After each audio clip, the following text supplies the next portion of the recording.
नमस्कार दोस्तों, मेरा नाम है विमल सिंह। बालाजी स्टडी अड्डा में आपका स्वागत है।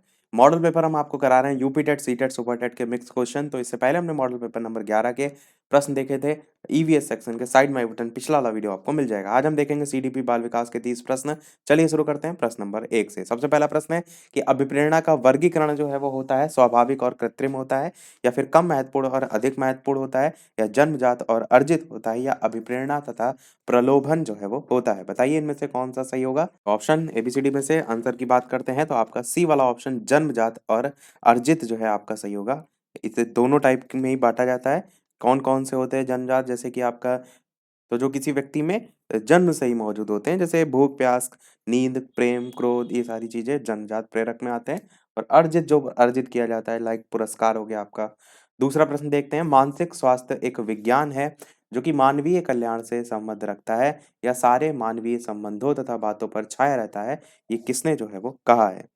डी वी क्लाइन ने कहा है, बोरिंग ने कहा है, लॉरेंस एफ सेफर ने कहा है, या क्रो एंड क्रो ने कहा है। बताइए इनमें से कौन सा सही होगा। आंसर की बात करते हैं तो ये जो कथन है वो क्रो एंड क्रो के द्वारा कहा गया है। डी वाला आपका ऑप्शन यहाँ पर सही होगा। मानसिक स्वास्थ्य एक विज्ञान है जो कि मानवीय कल्याण से संबंध रखता है। ये सारे मानवीय संबंध और बातों पर छाया रहता है। तीसरा प्रश्न देखते हैं आपका कि कौन सा मत है जो कि अंतर्दृष्टि द्वारा सीखने की व्याख्या जो है वो करता है। मनोविश्लेषणवाद, व्यवहारवाद, संबंधवाद, या गेस्टाल्टवाद। बताइए इनमें से कौन सा सही होगा। कौन सा मत है जो अंतर्दृष्टि द्वारा सीखने की व्याख्या जो है वो करता है। आंसर की बात करते हैं इन चार ऑप्शन में तो गेस्टाल्टवाद आपका ऑप्शन यहाँ पर सही होगा। सीखने के अंतर्दृष्टि सिद्धांत या सूझ का सिद्धांत भी हम कहते हैं।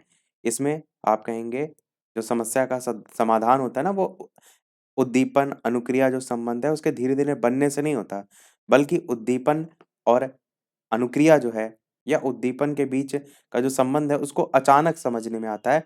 तो अचानक ही सूझ भी उत्पन्न हुई थी, आपको याद होगा सुल्तान पर जो जो चिंपैंजी का नाम सुल्तान था उस पर जो प्रयोग किया गया था। तो गेस्टाल्टवाद आपका सही होगा। चौथा प्रश्न है कि कौन से मनोवैज्ञानिक है जिन्होंने सीखने की सामग्री के रूप में निरर्थक शब्दों का प्रयोग किया है। विलियम जेम्स, स्किनर, या एबिंगहॉस, या फिर बार्टलेट। बताइए कौन सा सही होगा। आंसर की बात करते हैं तो सीखने की सामग्री के रूप में निरर्थक शब्दों का यूज किया है एबिंगहॉस ने। सी वाला आपका ऑप्शन यहाँ पर सही होगा।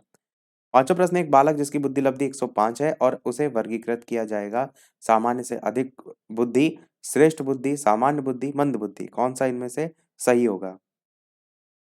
आंसर की बात करते हैं तो जो टर्मैन है उन्होंने 1916 के स्टैनफोर्ड बिने परीक्षण के आधार पर बालक जो हैं उनके बुद्धि लब्धांक को मानक माना था और अलग अलग वर्गीकरण जो है वो दिया था, जिसमें उन्होंने बताया था कि 70 से कम है अगर आईक्यू या बुद्धि लब्धि तो वो जड़ बुद्धि में आता है। 70 से 80 है तो अल्प बुद्धि में आता है। 81 से 90 है तो मंद बुद्धि में। 91 से 110 है तो आपका सामान्य बुद्धि। तो ये इसी रेंज में आएगा, तो सामान्य बुद्धि में आ रहा है, यानी सी वाला आपका ऑप्शन यहाँ पर सही होगा। और 111 से 120 में तीव्र बुद्धि, 121 से 130 में प्रखर बुद्धि, और 130 से अधिक जो है उसमें प्रतिभाशाली आपका आता है। अगला देखते हैं आपका कि सीखना जो है वो क्या है। व्यवहार में परिवर्तन, अनुभव और अभ्यास का परिणाम, व्यवहार में अपेक्षाकृत स्थायी परिवर्तन, या फिर सभी। तो बताइए इनमें से कौन सा सही होगा। तो सीखना क्या होता है, व्यवहार में परिवर्तन होता है, बिल्कुल होता है। अनुभव और अभ्यास का परिणाम भी होता है, दोनों ही सही है। तीसरा भी सही है, चौथा ही आपका यहाँ पर उपर्युक्त सभी जो है वो आंसर हो जाएगा। अगला देखते हैं आपका सातवां प्रश्न, ग्रंथियों के आधार पर व्यक्तित्व के विभिन्न प्रकारों की जो चर्चा है वो किसने जो है वो की है। क्रैस्मर ने की है, युंग ने की है, स्प्रेंजर ने की है, या कैनन ने की है। कौन सा इनमें से सही होगा।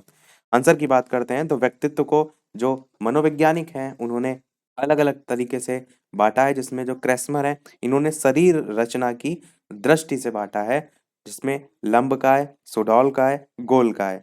इसके अलावा जो युंग है इन्होंने अंतर्मुखी, बहिर्मुखी और उभयमुखी में बांटा है। इसके अलावा जो स्प्रेंजर हैं इन्होंने मूल्यों के आधार पर बांटा है। मूल्यों के आधार पर इन्होंने व्यक्तित्व को 6 भागों में सैद्धांतिक, आर्थिक, धार्मिक, राजनीतिक, सामाजिक और कलात्मक में वर्गीकृत किया है। और और जो प्रश्न में पूछा गया ग्रंथियों के आधार पर, वो व्यक्तित्व के विभिन्न प्रकारों की चर्चा कैनन जो है इनके द्वारा की गई है। कहीं-कहीं आंसर पर क्रेस्मर ही दे दिया जाता है, कहीं पर क्या होता है कि जो ग्रंथि हैं वो मानव शरीर के अंतर्गत आती हैं, तो उसी में इंक्लूड करके क्रेस्मर भी आंसर दिया जाता है। पर कैनन ने विशेषकर ग्रंथियों के आधार पर व्यक्तित्व का जो वर्गीकरण है वो किया था, तो डी वाले ऑप्शन के साथ ही हम जाएँगे, डी वाला ऑप्शन यहाँ पर सही होगा। अगला है चिंतन संज्ञानात्मक पक्ष में एक मानसिक क्रिया, ये कथन किसने दिया था? जॉन डीवी ने दिया था, गिलफोर्ड ने दिया था, क्रूज ने दिया था या फिर रॉस के द्वारा दिया गया था। कौन-सा इनमें से सही होगा? तो ये कथन जो है वो रॉस के द्वारा दिया गया था। चिंतन संज्ञानात्मक पक्ष में एक मानसिक क्रिया है। 9वां प्रश्न है बाल मनोविज्ञान के आधार पर कौन-सा कथन यहाँ पर सर्वोत्तम है? सारे बच्चे एक जैसे होते हैं, कुछ बच्चे एक जैसे होते हैं, कुछ बच्चे विशिष्ट होते हैं या प्रत्येक बच्चा विशिष्ट होता है। तो कौन-सा इनमें से सही होगा? आंसर की बात करते हैं, तो डी वाला आपका ऑप्शन सही होगा, यानी कि प्रत्येक बच्चा जो है वो विशिष्ट होता है। यही आपका यहाँ पर ऑप्शन बिल्कुल सही होगा। अगला देखते हैं आपका प्रश्न नंबर 10 अधिगम का पठार है, अधिगम की समाप्ति, अधिगम में अवरुद्ध वर्धन, अधिगम में दोष या अधिगम में अवरोध। बताइए इनमें से कौन-सा जो है वो सही होगा? अधिगम का जो पठार होता है वो क्या होता है, इसमें सीखने की गति रुक सी जाती है, मंद हो जाती है, तो आप कहेंगे अधिगम में अवरुद्ध वर्धन, आपका ये वाला ऑप्शन बी वाला सही होगा। अवरुद्ध वर्धन का सूचक होता है, यही आपका यहाँ पर हो जाएगा। 11 प्रश्न देखते हैं, समावेशी शिक्षा के पीछे मूलाधार यह है कि समाज में विभिन्नता है और विद्यालयों को इस विभिन्नता के प्रति संवेदनशीलता होने के लिए समावेशी होने की आवश्यकता है, या हमें विशेष आवश्यकता वाले बच्चों के ऊपर दया करने की आवश्यकता, बिल्कुल काट दीजिए ऑप्शन। विशेष आवश्यकता वाले बच्चों के लिए अलग विद्यालयों की व्यवस्था करना लागत प्रभावी नहीं है, बिल्कुल गलत ऑप्शन है। डी कह रहा है प्रत्येक बच्चे के निष्पादन के लिए मानक एक समान और मानकीकृत होने चाहिए। तो बात जिस संदर्भ में प्रश्न कर रहा है, उस आधार पर ए वाला ऑप्शन यहाँ पर सही होगा। समावेशी शिक्षा के पीछे मूलाधार जो है यहाँ पर क्या है, ये यहाँ पर पूछा गया था। 12 प्रश्न देखते हैं कि संवेग शब्द का शाब्दिक अर्थ जो है वो क्या है? क्रोध और भय है, स्नेह और प्रेम है, उत्तेजना या भाव में उथल-पुथल है, या इनमें से कोई नहीं है। तो संवेग शब्द का शाब्दिक अर्थ होता है क्या? बिल्कुल उत्तेजना या भाव में उथल-पुथल। एक डेफिनेशन भी पूछी जाती है, वो है वुडवर्ड की। उन्होंने क्या कहा था कि संवेग व्यक्ति की उत्तेजित दशा या भावों के उथल-पुथल की अवस्था है। काफ़ी बार मैंने वो बताई भी है आपको। अगला देखते हैं 13 नंबर प्रश्न, कौशल सीखने की पहली अवस्था क्या होती है? यथार्थता होती है, कल्पनाशीलता होती है, समन्वय होती है या अनुकरण होती है? तो कौन-सा इनमें से सही होगा? तो कौशल सीखने की पहली अवस्था जो है, वो अनुकरण से स्टार्ट होती है। अनुकरण के माध्यम से बालक क्या करता है? जो भी समस्या उसको समझता है, सुलझाने का प्रयत्न करता है।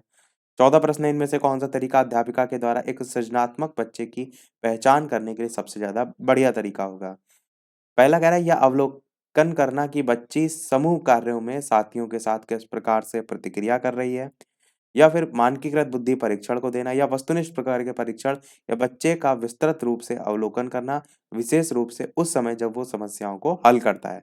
तो आपको क्लियर दिख रहा है, अगर किसी ऐसे बच्चे की पहचान करनी है जो क्रिएटिविटी वाला टाइप का बच्चा है, तो आप क्या देखेंगे कि बच्चा कोई समस्या उसके सामने आ रही है, तो उसको कैसे सॉल्व कर रहा है। क्योंकि जो सृजनात्मक से युक्त बालक होगा वो उस समस्या को बेहतर तरीके से ढंग करे हल करेगा।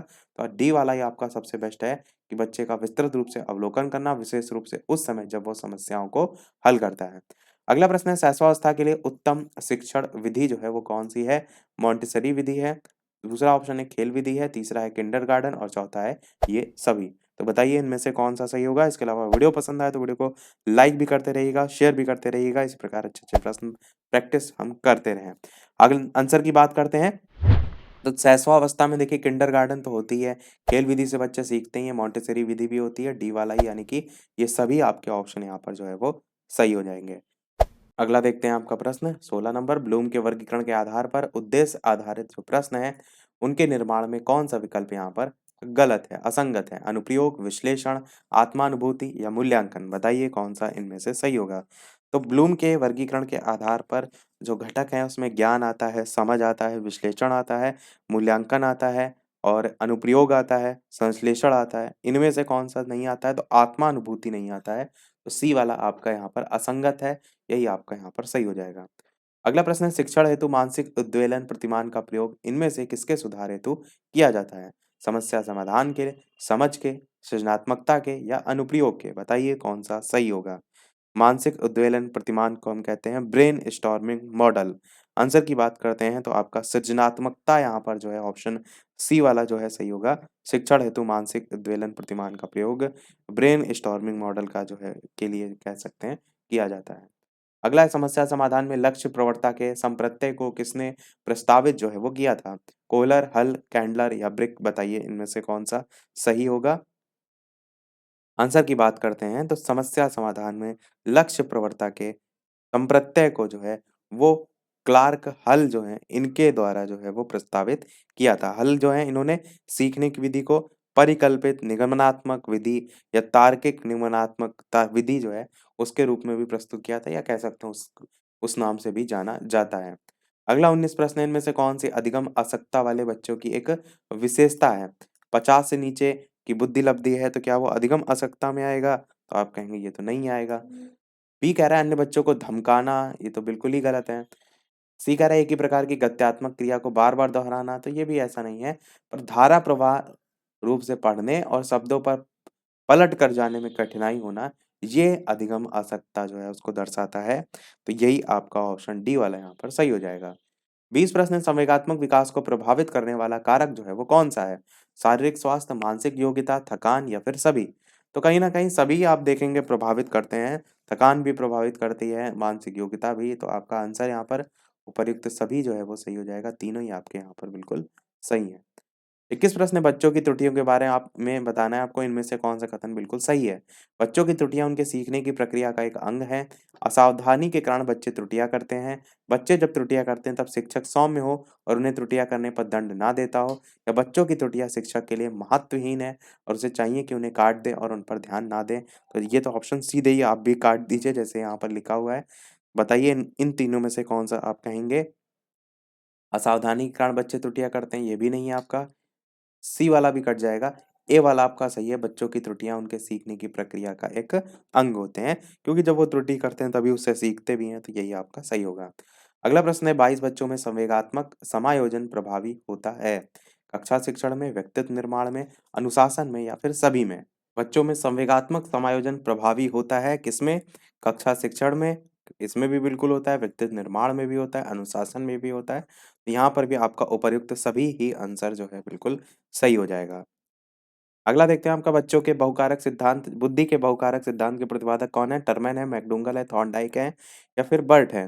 तो बहुकारक सिद्धांत के प्रतिपादक जो है आंसर की बात करते हैं तो थॉर्नडाइक आपका जो है वो सही हो जाएगा। इन्होंने दिया था बुद्धि के बहुकारक सिद्धांत। इन्होंने कहा ये जो सिद्धांत है उसमें इन्होंने कहा कि बुद्धि जो है उसके बहुत तत्व होते हैं, अनेक तत्व होते हैं। सामान्य तत्व के अलावा कुछ मूल तत्व भी होते हैं। आंकिक योग्यता, शाब्दिक योग्यता, दिशा योग्यता, स्मरण शक्ति, इस टाइप से इन्होंने अलग-अलग तत्व बताए हैं। 24% संज्ञानात्मक विकास इनमें से किसके द्वारा समर्थित होता है? उन गतिविधियों को प्रस्तुत करना जो पारंपरिक जो पद्धतियाँ उनको सुदृढ़ बनाती हैं, या फिर एक समृद्ध और विविधतापूर्ण वातावरण उपलब्ध कराना, ये तो बिल्कुल सही है। सी कह रहा है सहयोगात्मक की अपेक्षा वैयक्तिक गतिविधियों पर अधिक ध्यान केंद्रित करना, तो एक को निग्लेक्ट नहीं करना है, तो सी ऑप्शन गलत है। जितना संभव हो उतनी आवृत्ति से संगत और सुनियोजित परीक्षाओं का आयोजन करना, तो बस आपका बी वाला ही ऑप्शन सबसे बेहतर है, यही आपका सही होगा। संज्ञानात्मक विकास इनमें से किसके द्वारा समर्थित होता है? तो आप कहेंगे एक समृद्ध और विविधतापूर्ण वातावरण आप उपलब्ध जो है वो कराएँगे। 25 प्रश्न इनमें से कौन-सा सीखने की शैली का एक महत्वपूर्ण या सीखने की शैली का एक उदाहरण है? 4 ऑप्शन है, संग्रहण, तथ्यात्मक, स्पर्श संबंधी या फिर चाक्षुष। बताइए कौन-सा इनमें से सही होगा? तो चाक्षुष शैली आपका जो है, इसके माध्यम से एक व्यक्ति आसानी से सीख सकता है और यही आप पर पूछा भी गया है। तो ऑप्शन डी वाला यहाँ पर जो है वो सही होगा।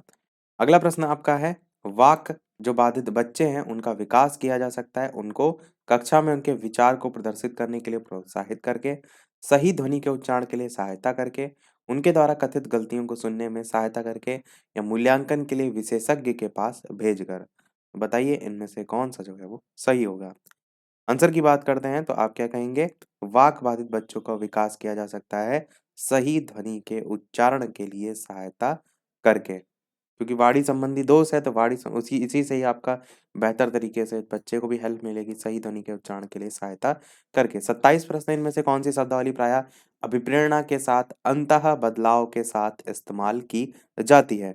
संवेग, आवश्यकता, उत्प्रेरणा या फिर पुरस्कार? तो बताइए कौन-सा सही होगा? और अभिप्रेरणा के साथ अंतः बदलाव के साथ इस्तेमाल की जाती है वो है आपकी आवश्यकता।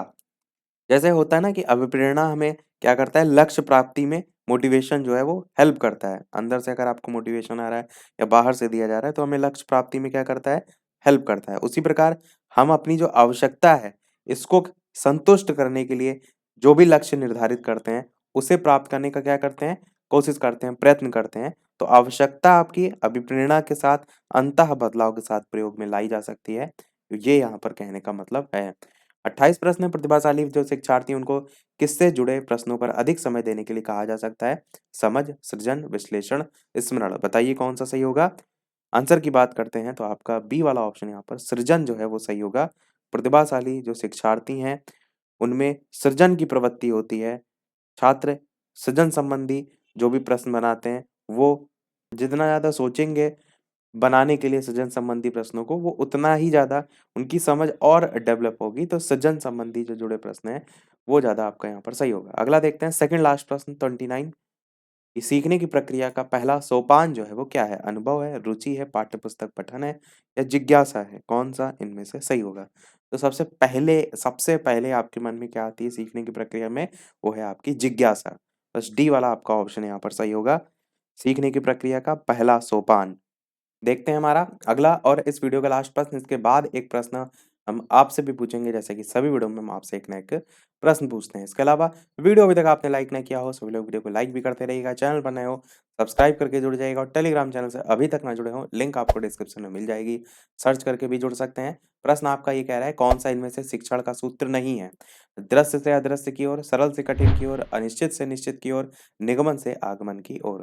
टोटल हर्बर्ट स्पेंसर और कार्मेनियस जो हैं उन्होंने जो शिक्षण सूत्र दिए हैं वो लगभग 10 से 11 दिए हैं, जिसमें सरल से कठिन की ओर आपका आता है, ज्ञात से अज्ञात की ओर आता है, सूक्ष्म से स्थूल नहीं स्थूल से सूक्ष्म की ओर आता है, पूर्ण से अंश की ओर आता है, अनिश्चित से निश्चित की ओर आता है आपका, और दृश्य से अदृश्य की ओर आता है, विशिष्ट से सामान्य की ओर भी आपका आता है, और आपका विश्लेषण से संश्लेषण की ओर आता है, और मनोवैज्ञानिक क्रम से तर्कसंगत की ओर आता है, अनुभव से युक्त युक्त की ओर आता है, और एक प्रकृति के अनुसरण से संबंधित भी बताया है। तो इनमें से निगमन से आगमन वाला यहाँ पर गलत है, क्योंकि प्रश्न पूछ रहा था कौन सा नहीं है, यही आपका यहाँ पर सही हो जाएगा, जो कि यहाँ पर गलत दे रखा है। बाकी मैंने आपको सभी जो है वो बता दिए। अब यहाँ पर कहने का मतलब क्या है देखिए, दृश्य से अदृश्य का मतलब क्या है? दृश्य से अदृश्य का मतलब ये है कि जो चीज़ें पहले समक्ष हैं बच्चे के, उसको सामने दिखाई दे रही हैं, वहाँ से आप पढ़ाना शुरू करिए।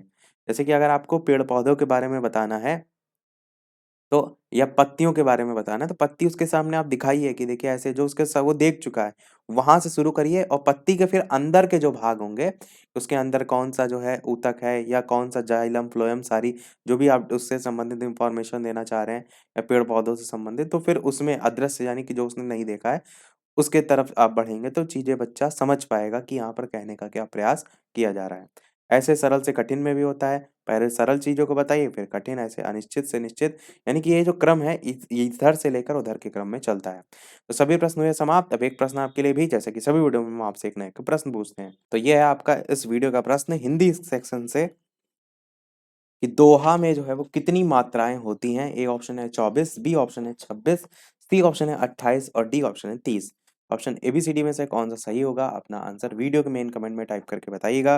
लाइव टाइमिंग 2 है, दोपहर के 3 बजे, शाम के 8 बजे, तो लाइव आकर भी वीडियो आप देख सकते हैं, प्रश्नों की प्रैक्टिस कर सकते हैं। तो आज के वीडियो में इतना ही रखते हैं, मिलते हैं अगले वीडियो में कुछ नए प्रश्नों के साथ, नए टॉपिक के साथ। तब तक के लिए नमस्कार, जय हिंद।